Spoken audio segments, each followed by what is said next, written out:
Hello, critics, non-critics, and friends. Welcome to the Film Optix podcast, where we take a glance into blockbusters, indie films, and everything in between. I'm your host, Christian, and I'm joined by my good friend / my co-host, Devin. And today we're here to give our quick thoughts and reflections on DC League of Super Pets. And before we begin today's episode, you can listen to our podcast on podcast platforms around the internet. That includes Apple Podcasts, Spotify, Google Podcasts, and more. And if you are a new or seasoned listener to our show, we would love to hear from you guys. Follow us on Instagram and follow us on Twitter at FilmOptix. That is Optix with an X. Or you can email us at filmoptix@gmail.com for any movie-related questions. Devin, how was your Thursday been? Guess it was a Thursday. I don't know what pun we could do for DC. Luthor's Day.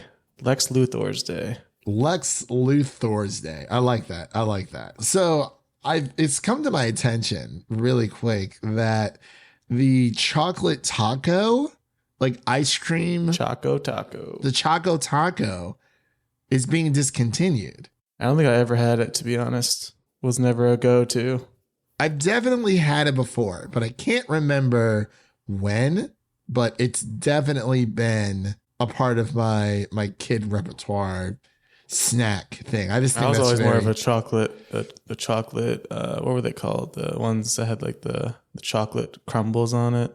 Oh. It was like chocolate eclair or something. Yeah, it's like a cookie. And then it has like the ice cream in the middle and has like little chocolate chips like around the side of the vanilla, right? Yeah, that one too. But I was thinking of... I was more of like an ice cream sandwich kind of person. Like that was just simple, plain, traditional. That was my thing. Like 100%. So I don't know. But I just thought I'd bring that up really quick. But I'm glad you're having a great Lex Luthor's Day. But as we mentioned here before, today we're going to be covering DC League of Super Pets that is out in theaters as of this recording. This is going to be a spoiler-free review of the movie, so we're not going to talk about any, plot points. We kind of just want people to go enjoy it with their families and have a good time. So the way this is going to work, we're going to get into our initial reactions, which is basically our spoiler section. And then we're kind of just going to hit our final thoughts and then our ratings. Maybe talk about a few little spoiler-free Easter eggs along the way, possibly. But other than that, that's pretty much going to wrap up the show here for today. Just like you guys know, give you a little foresight into what's happening here. So, Devin, are you ready to jump into this spoiler-free review of DC League of Super Pets? Let's do it. All right, ladies and gentlemen, we'll be right back after this introduction to DC League of Super Pets. I have an owner, and he's Superman. Let me just iron that out. They should call me Iron Man. No. My dog's the best, but he's not the greatest with other animals. What is new with you, fellow normal dog? I bit the FedEx guy the other day. Who was he working for? General Zod? The Legion of Doom? FedEx. Of course, the Federation of X's. Not to be trusted. All right, ladies and gentlemen, and we are back. You just heard a little snippet of the trailer for DC League of Super Pets. For the longest time, I just called it League of Super Pets, so I guess we'll just keep it to that. But introducing the cast here really quick, we have two directors on hand this time. We have Jared Stern and Sam Levine, and it's also written by Jared Stern and John Whittington. And the story is as follows. Krypto, the Superdog, and Superman are inseparable best friends, sharing the same superpowers and fighting crime side by side in Metropolis. However, Krypto must master his own powers for a rescue mission when Superman gets kidnapped. So this has a plethora of people who are in this film. We have John Krasinski, who is voicing Superman. We have Dwayne "The Rock" Johnson, who is voicing Krypto, the Superdog. And Kevin Hart, he's never far behind. Can't have one without the other. That is very true. I will say I admire their friendship so much that the fact that they've made so many movies together. And I think this is the first. This is their fifth. Well, I was going to say this is their fifth first movie together. Fifth movie, but their first animated movie together, I think. Yeah. Yeah. So that is, it seems like pretty cool. I mean, unless Kevin Hart snuck into Moana somehow. Maybe he might have been there. We never know. But I will say I was watching a screener video of The Rock. He dressed up as Krypto and he went into this one screening with for the movie, excuse me. And he like surprised everybody. I guess he does this like every so often. And he called up this one family who's been wanting to get a dog for a while. And he got them a puppy, which I thought was pretty cool. How can he not love that man? I don't hate The Rock, okay? This man's face is it's that smile, that darn smile. It is everywhere. But regardless, I think that was a fantastic thing for him to do. You know, he got them free, the entire audience, like free popcorn, you know, all these snacks, candy. So I thought that was really, really awesome for him to do. Like, look at The Rock being a good Samaritan. But enough chitter chatter here. Of course, we're here to talk about the movie. Of course, spoiler free. We do not want to give anything away for anyone out there who wants to watch this movie, because this is a amazing family friendly film. I'm going to pass it over to Devin really quick so he can give his initial thoughts, and then I'll give mine, and then we'll kind of just go from there. I would say this movie is exactly what you're expecting it to be. It doesn't do anything crazy or mind-blowing or extraordinary. It's just kind of your average kids animated movie. Like it was very obviously made for kids, so that's kind of why it's hard to be too harsh on it. But overall, the story is pretty dumb, but like I said, it's for kids, so you just kind of have to push that to the side and just hope that some of the jokes land for you, which there were a few that did land for me, but there were also some that didn't. There were a lot of Marvel jokes, surprisingly. I mean, I like The Rock as always. Actually, surprisingly, I liked Kevin Hart's character the best, Ace. I think he had a pretty cool backstory. It seems like a thing that could actually happen in real life for a doggo. But I have to admit, this is a first for me. I passed out in the theater during this one. Devin. It was probably like 15 to 20 minutes, I'd say, if I had to guess. What time did you see this movie? I went at 5 p.m. Oh my gosh, Devin's turning into an old man. The only one in the entire theater. Wow. And I got nice and comfy. I slouched down into the chair and it was over. It just took you away to dreamland, huh? But I woke up before the final battle, so I guess I don't think I missed much.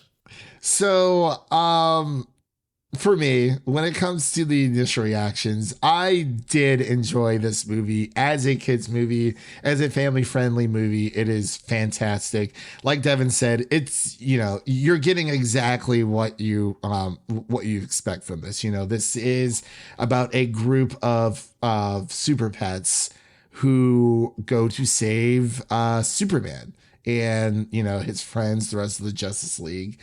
And I will say the villain in this movie it was a bit over the top, but like for kids, it works. It was really, really funny. I just had a blast when it came to, you know, like even John Krasinski voicing Superman, I thought was pretty awesome. It was just, you know, something new.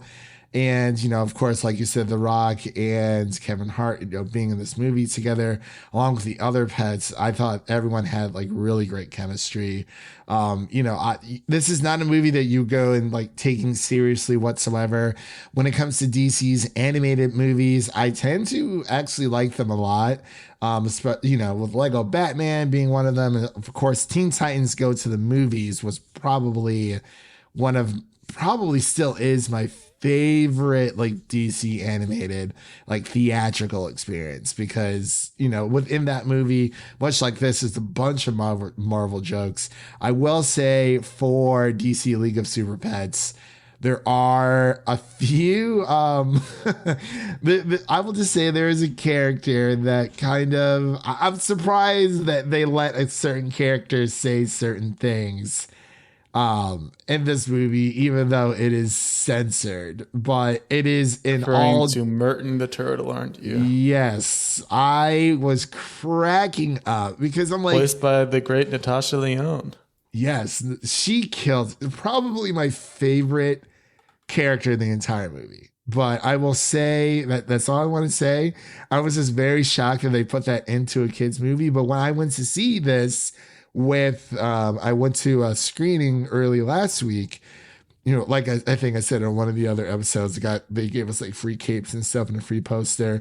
Bunch of kids were there clearly, but everyone was just eating it up. Like it was just so funny, like with every single scene with the turtle and just all the other pets. You know, you had the pig, Kate McKinnon voices Lulu.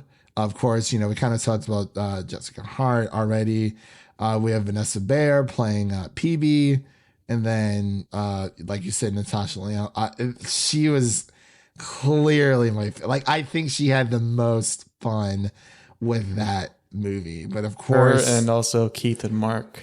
Yes, Keith and Mark. Yes, Tom Middleditch and Ben Schwartz are making their nice little appearances, as well as the old Keanu Reeves, who voices Batman. So I think this was a nice tryout for him to get his own Batman movie in the future, like he is hinting at. He said he wants to. Yeah, he really. But it's just like, how do you say no to Keanu Reeves? Like, look at that face. It's like he has a puppy dog face the entire time. If he did a Batman movie, it would have the best fight choreography ever. Yeah, easily. Yeah, for sure. But I mean, like the cast and crew here really is just stacked. I mean, we have Olivia Wilde playing as Lois Lane, and I think that this really just works well for anyone to go see. If you need like a nice little palate cleanser, you know, after watching just anything, like it's just a fun movie to go see with the family and friend. It's heartwarming. It can be a bit predictable, but of course, this is coming from the lens of two adults versus kids. And there was a kid in my theater, by the way. He was just eating it up. Loved every second. And this is what I really love, when like the rest of the Justice League and like all the other heroes pop up, these kids were going crazy. They're like, oh my gosh, it's Batman.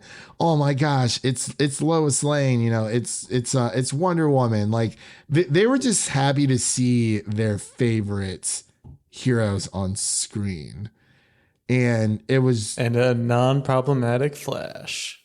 Yes, but it was just so pure, just like hearing, like watching these kids' reactions, like they were just having a good time. I'm like, this is what it's all about, you know. Like they're just here, you know. They want to watch some fun superhero animated action, and this movie delivers on that front. What's like 100%.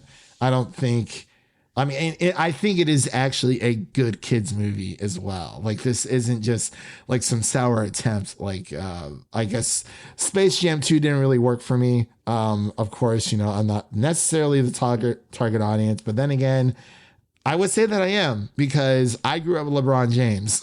So, and I mean, come on, like you can't not be targeting like the OG LeBron fans out there with that.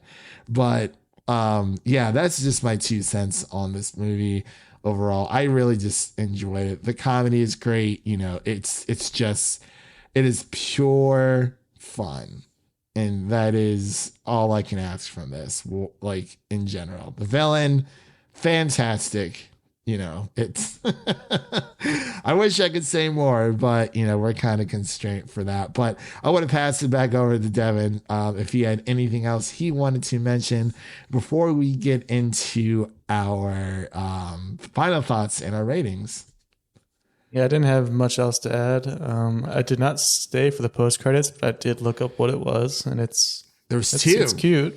There's Yeah, two. it's pretty cute. Sounds like a nice little setup. I watch another one. I would. I definitely would, for sure. I mean, for coming out this, I think it's just one of those nice, fun little summer blockbusters. I mean, DC Animation always does a great job. Like whether it's Also, like I saw that guy on Twitter comparing it to Spider-Verse, and it's just like, oh boy, what are we doing here? It's just not even the same league. yeah. I mean, I enjoy both. Don't get me wrong. Pun intended. Yeah. I enjoyed both, don't get me wrong, but this is DC League of Super Pets is no Spider-Verse. I don't know. I mean, like, I was shocked how good this movie was. I didn't think it was going to be as good as it is, but I mean, it is predictable. But again, that's coming from an adult's perspective versus a kid's perspective.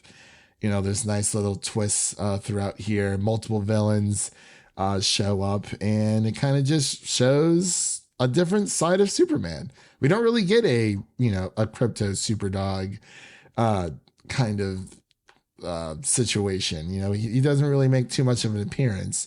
Apparently he's in the Titans show, live action. Yeah, he is. He is in Titans. But yeah, I mean, this is a way better, version of Krypto and the rest of the gang, their own little DC Justice League of Pets, which is pretty cool. But yeah, let's get into our final thoughts and ratings here. I'll pass it over to Devin so he can give his, and then I'll give mine, and we'll close on out. Yeah, this one just never really clicked with me fully, as proof by the snores that were probably echoing out in my empty theater. I'm sure. Hopefully no one heard it, but it was nice and peaceful. If there were other people there, I probably wouldn't have fallen asleep. There's just something about being in a big empty theater. You can just slouch and just get all comfy. Obviously, I'm not a kid. It wasn't made for me, but I didn't enjoy it too much. There were some of the jokes that worked for me, some of the characters I enjoyed, but overall, just kind of average. Just seems like just another animated movie to me. It doesn't really jump up to an elevated level like some of them do and have recently. So I would give it like a 60, just average. Yeah. So for me, I would give this like a solid. I give it like a solid 70 out of 100. Like I said before, it's a perfect family film. When it comes, I think the last animated movie from Warner Brothers that we covered that hit theaters, I think was that Scooby-Doo movie. I believe so. I think so. I definitely did not watch that in theaters, but yeah, it's very similar animation style to that. Yeah, because that came out during COVID, didn't it? I think so. I think it was a streaming release. Yeah, I think VOD. so too. Yeah. It was VOD. But yeah, like I said, I really did enjoy it. I love animation. I love kid movies altogether. It's pretty predictable, but it is exactly what it is. It's not trying to hide anything. It's not trying to be something that it's not. This is a super hero animated movie, and I think they did a great job. The Rock and Kevin Hart are phenomenal. So yeah, I mean, that's pretty much the long and short of it. Definitely go see it with your friends and family if you're just looking for something fun to watch over the weekend. And so is this your top movie in the Rock Hart universe? The Rock Hart CU? He's been in, I think I like him more in Moana for sure. No, I mean the Rock Hart specifically, cinematic universe.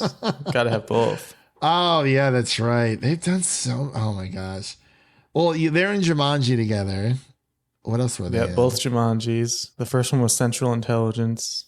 That's right. Oh my gosh, I totally forgot about that. And then my personal favorite is Hobbs and Shaw.